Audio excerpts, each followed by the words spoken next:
Thank you for watching, liking, commenting, sharing, and subscribing right now. I was getting ready to head to bed here at 2 in the morning and decided to answer one more question because it happens to be a video mail from a friend, Anthony Papillon, also known as Cajun Techie. And his audio quality isn't that good, as you're about to hear, but that's kind of why he's asking me the question. So, Anthony, take it away. Hey, good morning, Chris. This is Anthony Papillon, also known as Cajun Techie, and I have a tech question for you. If you listen to this message, you'll notice that the video is fairly smooth and the audio is fairly loud. The problem is that there are audio artifacts after my spoken words, so notice it's a very noisy message.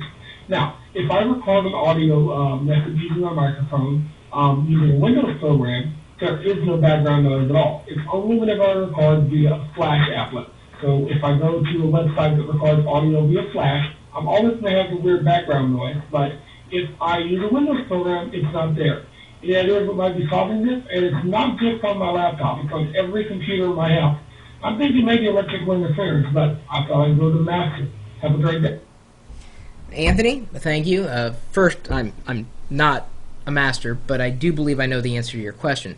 You did good troubleshooting through this particular problem, trying it in Windows applications and realizing that it wasn't the sound card, it wasn't the mic, trying it on different computers, realizing that it wasn't necessarily related to that particular machine. But your bottom line is that everything that you're recording in Flash comes out in a lower quality. Let me illustrate something. Right now, I'm streaming this video live on the web. We've got a live audience at live.pirillo.com. I'm going to change one setting, my audio setting. How do I sound right now? Do I sound muddier, junkier, really bad compared to the way I sounded before? Well, there's a reason why. Because I dropped my sampling rate from 44 kilohertz to 8 kilohertz.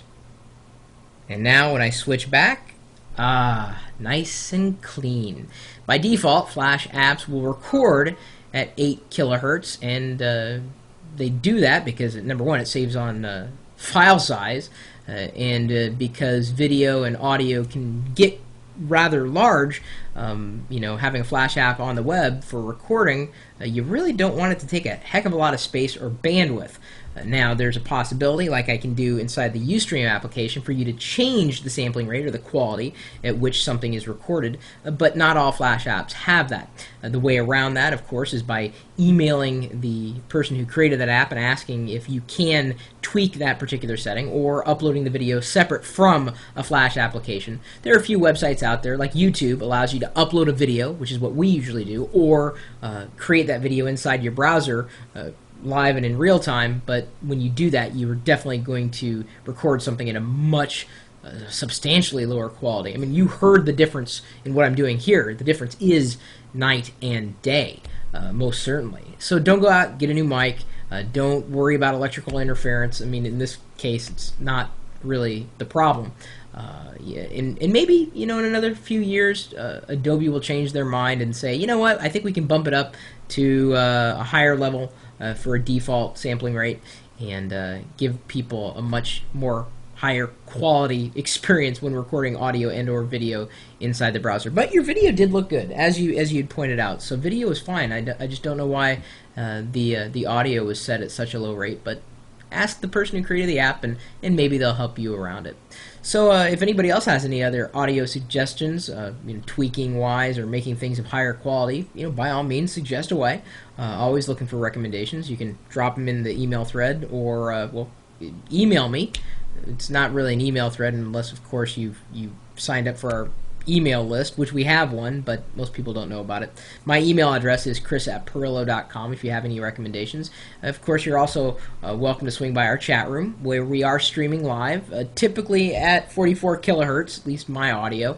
Sometimes I drop it down a little just to save bandwidth, but I am working on getting a separate DSL connection specifically for the live video and audio stream, so that we can have uninterrupted fun at the highest quality possible. But if you stop by, then we're definitely in good shape, I'd say. We've got a high caliber, high quality audience, and we're typically